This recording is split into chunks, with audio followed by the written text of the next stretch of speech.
no different than 94-142. We must be in compliance because it's the law. That you haven't been provided with. It's about the pens and markers that you have to purchase yourself.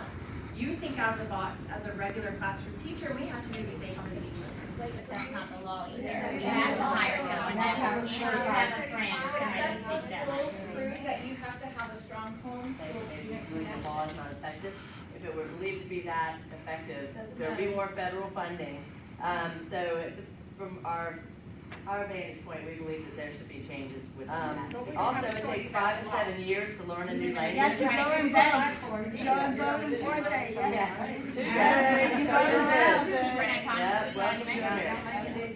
It's 5 to 7 years to learn a new language, and we're setting our students up for failure, having them have to be held accountable for the new language they're learning within 1 year. So there's flaws within the system to begin with. And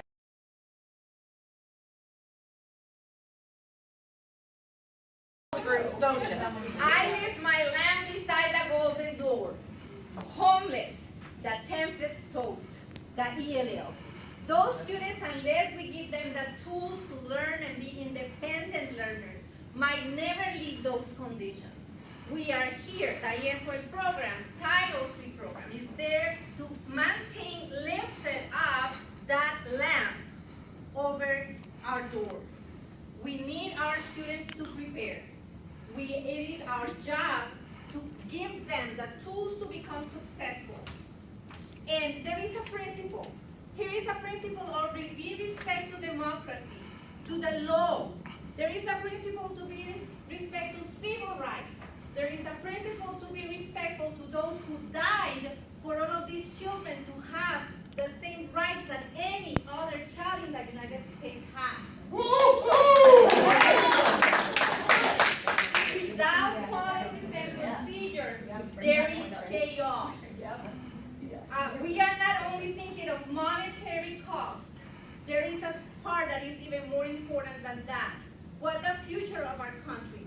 Who are going to be the leaders? Who are going to be the children that became adults and they still can think of those children who had the disadvantages they had and they will be able to contribute to create better generations.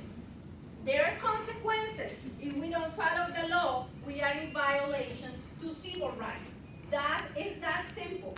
If we do not follow those procedures in schools, we are losing our sensitivity as human beings.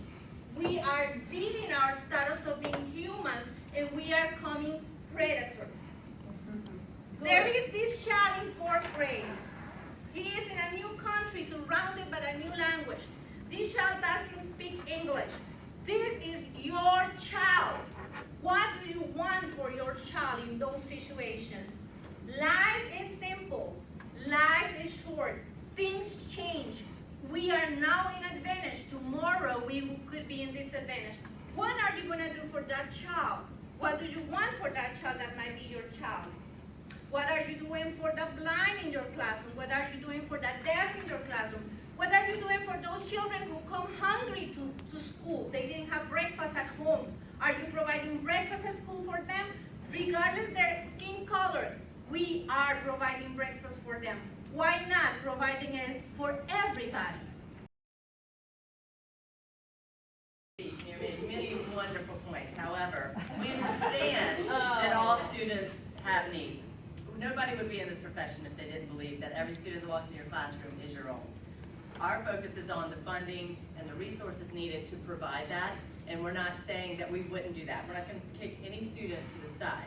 However, there is a flaw in the law. There's a flaw on so many levels with the funding, and if it were more important to the people above us, we're a small room, there would be more funding. We would have the needs met in our school. The law needs to be adjusted to support the school and the student. The student can be more supported if the teacher is more supported. Just to reiterate one point, the children who are deaf and blind had no choice in becoming deaf and blind. People that move from somewhere else. I get to make my point. All we're saying is some of these children don't have a point because their parents have moved them here. Yes, there are options for some of those kids. So while we're talking about the funding, there's a reason the federal provides more funding for students who are deaf and blind.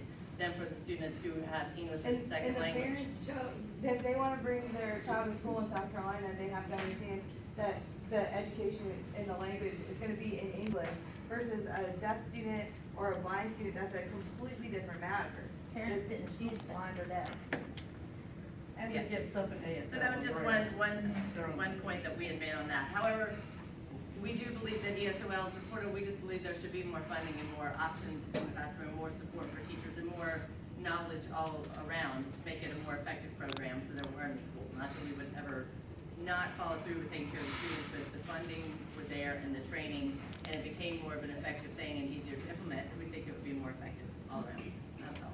Like, are you willing to focus all of your time, energy, money, your school, your job for that one student? Yes. Because that's what it sounds like you guys are saying. Every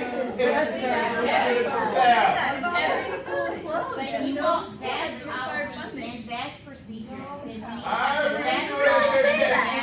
No student should fail. But then you're spending a lot of time and resources for one. Every student should take the test. But at the end of the day, all of these You other want students, to fail? are we giving them the other 30